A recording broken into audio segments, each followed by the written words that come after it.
Hi listeners, Ben here from 100 and today I'm going to be talking about kit temptation. Now, as you know, irrelevant of what sport you're in, there can be a huge temptation to go out and have the understanding or the belief structure that the pounds in which you spend are more important than the pounds of fat that you hold. Now, I'm relatively new to the tri-sports industry. In actual fact, I'm only 50 days new into the tri-sports industry. But I have an awareness over many other sports, and I've competed in a number of different disciplines in the past. I have some hobbies which are what I consider extremely expensive. The type of hobbies that you're working to a thousandth of an inch or 1/10 of a gram, and where accuracy is everything. And having learnt very early on within a number of my other sports that it doesn't matter how much you spend, it's the practice, it's the knowledge, it's the training and the smartness of how you apply yourself, which really is key. Thought I'd mention about how my experience has been so far. Now, the tri-sports is probably one of the most expensive adventures that I've been on, just because the sheer difference in kit and the documented performance.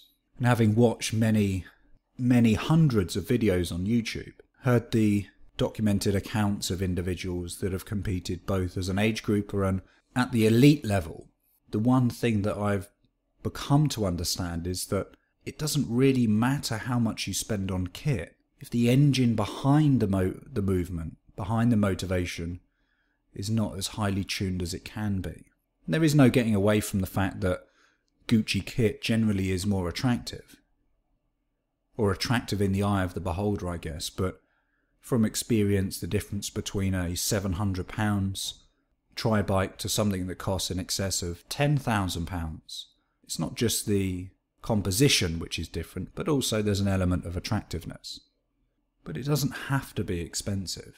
If you've attuned your body and your mind and spiritually you're already there, you've already reached the point where 1 or 2 minutes over 140 miles is going to make the difference, then I believe that's the time that you start thinking about the wattage expenditure. And again, it depends on your aspirations, on your goals, about what you want to achieve. For me, I guess I can speak quite openly about it because I have no aspirations to finish in any or record times. For me, it's about the completion, it's about the finish.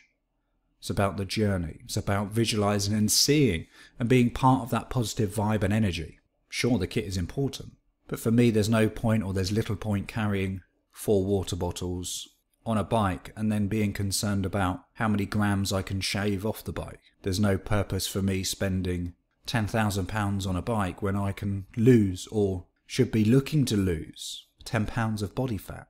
I've looked at some studies out there, and there was a study that the difference between a quality elite tri-suit and a budget off-the-shelf one was around about 13 minutes. That makes a massive difference. But again, it depends on the individual, it depends on the goal. The use of an aero helmet is fantastic if you can hold an aero position for the number of hours required. But also there's another factor to consider. For me, it was more about comfort rather than speed. There are cut-offs, and that's something to consider and something that did play on my mind for a while. And 13 minutes, that is a long time.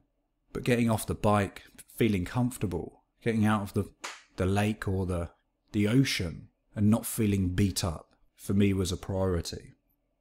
I found more value in comfort than I did in speed. Or I do. So if you're new to the tri-sport, or any sport for that matter, rather than going out and spending thousands believing that it's going to make you better, spend an element of time just reflecting inwards, thinking about what can be done to the motor, the engine, the you. The £1,000 difference on the bike would have made more difference in me spending £1,000 on coaching, on my diet, on the composition of my body, rather than the composition of the bike. So if you're at that stage, then I would recommend or urge you just to think about where your money, where your time and effort can be best spent.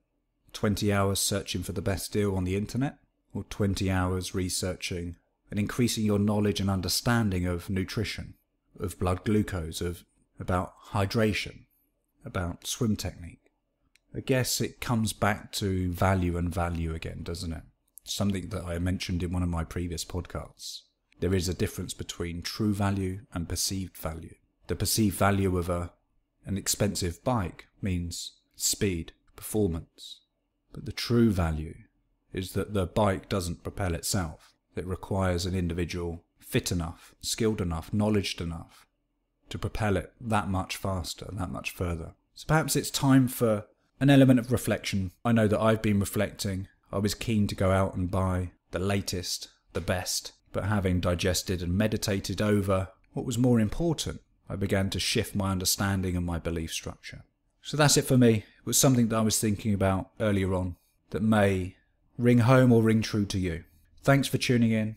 Remember to keep in contact. Follow us on Facebook or other social medias, and to subscribe. For now, peace out. Best wishes.